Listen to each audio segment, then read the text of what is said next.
আপনি যাদেরকে এত দুশ্মন মনে করতেছেন, ঘৃণা করতেছেন, আপনার সেই ভাগি দাদিরাই মৃত্যুর সময় আপনার হাংরাটা ধরবে, বাহিরের লোক ধরবে না।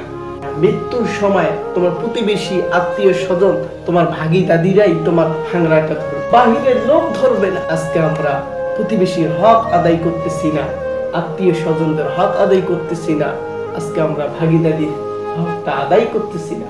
মৃত্যুর সময় তারাই আমাদের হাংরাটা ধরে কবরের দিকে নিয়ে যাবে, আজকে আমরা তাদের হকটা আদায় করতেছি না। আজকে আমরা বাহিরের মানুষদেরকে খাওয়াচ্ছি, বাহিরের লোক শুধু একটু দেখার জন্য আসবে, মন চাইলে আসলো, না চাইলে না। তুমি মারা গিয়েছো, তোমার প্রতিবেশী, আত্মীয় স্বজন, তোমার ভাগিরা কখনো বসে থাকবে না। তারা কবর দেবে, মাটি দেবে, হাংরা নিয়ে যাবে অন্ধকার কবরের দিকে। তারাই তোমার পাশে একটু থাকবে, বাহিরের লোক থাকবে। এই জন্য প্রতিবেশীর হকটা আদায় করা দরকার, আত্মীয় স্বজনদের হকটা আদায় করা দরকার।